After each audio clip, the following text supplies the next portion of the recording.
অনেকের চুলদাড়ি পেকে গেছে, কিন্তু তারপরও তারা রাজনীতিতে আছেন। কিন্তু এখন অনেকে আছেন যাদেরকে এখন বড় বড় কথা বলতে দেখা যায়। ঠিক 1 বছর আগেও তাদের কাছ থেকে আমরা বিপ্লবী কোনো স্পিরিট কখনোই দেখতে পাইনি। তারা এটা নিজেরাও বিশ্বাস করতো না কখনো কোনো গণ অভ্যুত্থান হবে।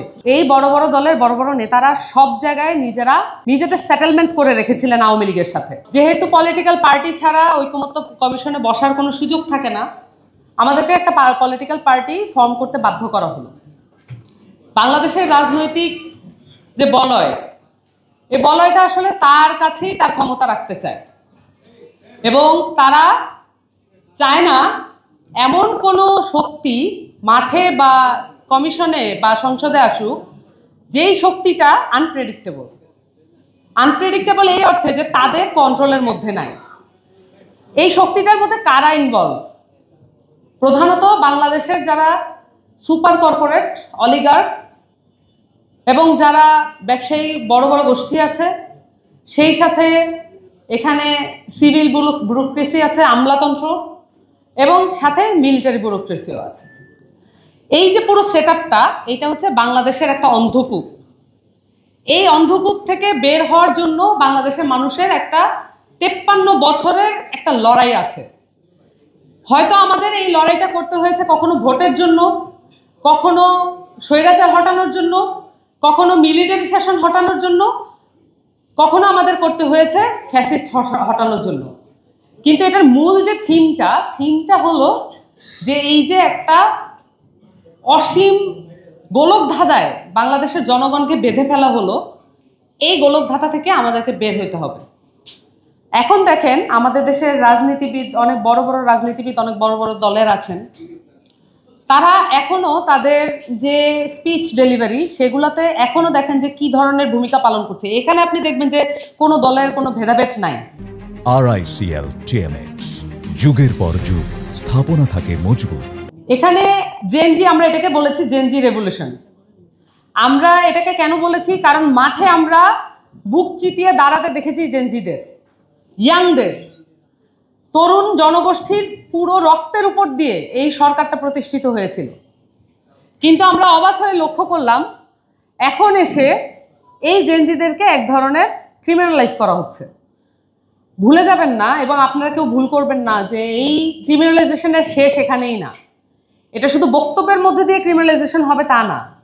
জুলাই সনদ যদি আদেশের মাধ্যমে বাস্তবায়িত না হয়, যদি আইনি প্রক্রিয়া এটা সুনিশ্চিত না হয়, তাহলে এই ক্রিমিনালাইজেশন কোর্ট থেকে পর্যন্ত হবে।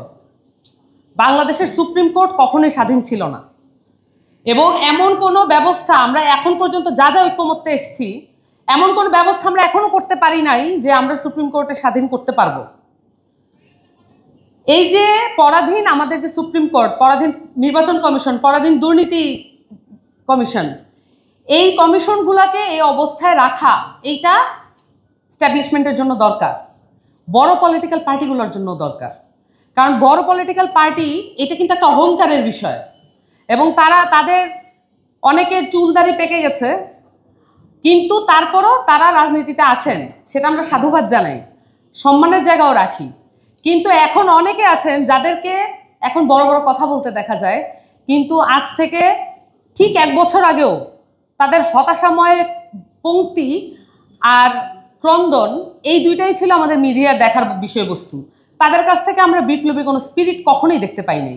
তারা এটা নিজেরাও বিশ্বাস করতো না কখনো কোনো গণ অভ্যুত্থান হবে। এই বড় বড় দলের বড় বড় নেতারা সব জায়গায় নিজেদের সেটেলমেন্ট করে রেখেছিলেন আওয়ামী লীগের সাথে। কিন্তু এখন এসে তাদেরকে অনেক বিশাল বিশাল বক্তব্য দিতে দেখবেন। সবচেয়ে বেশি যেটা দেখবেন যেটা ইয়াং জেনারেশন, সেটাকে ক্রিমিনালাইজ করতে। এই যে ঐক্যমত্য কমিশনে জুলাই সনদ বাস্তবায়নের জন্য এখানে 4-5 জন তরুণ যে ওই পুরো ফোরামের মধ্যে বসেছে, এইটা কিন্তু একটা মাথা ব্যথার বিষয় তাদের জন্য। এবং তারা তো এখন 3 বছরের কথা বলেন, কিন্তু আমরা আমাদের যতদিন জীবন, আপনারা ভুলে যাবেন না, আমাদের শৈশব কৈশোর আমরা পার করেছি ফ্যাসিস্ট আমলে। আমরা শুধুমাত্র আমাদের পুরো কৈশোর এবং আমাদের পুরো ইউনিভার্সিটি লাইফ আমরা স্বপ্ন দেখেছি কিভাবে এই হাসিনা ফ্যাসিস্টকে আমরা কিভাবে হটাবো, এই ফ্যাসিবাদী কাঠামো আমরা কিভাবে পরিবর্তন করব। আমরা হাসিনা তো হটাই না এই জন্য যে আরেকটা ফ্যাসিস্ট এসে তার জায়গা পরিবর্তন করবে।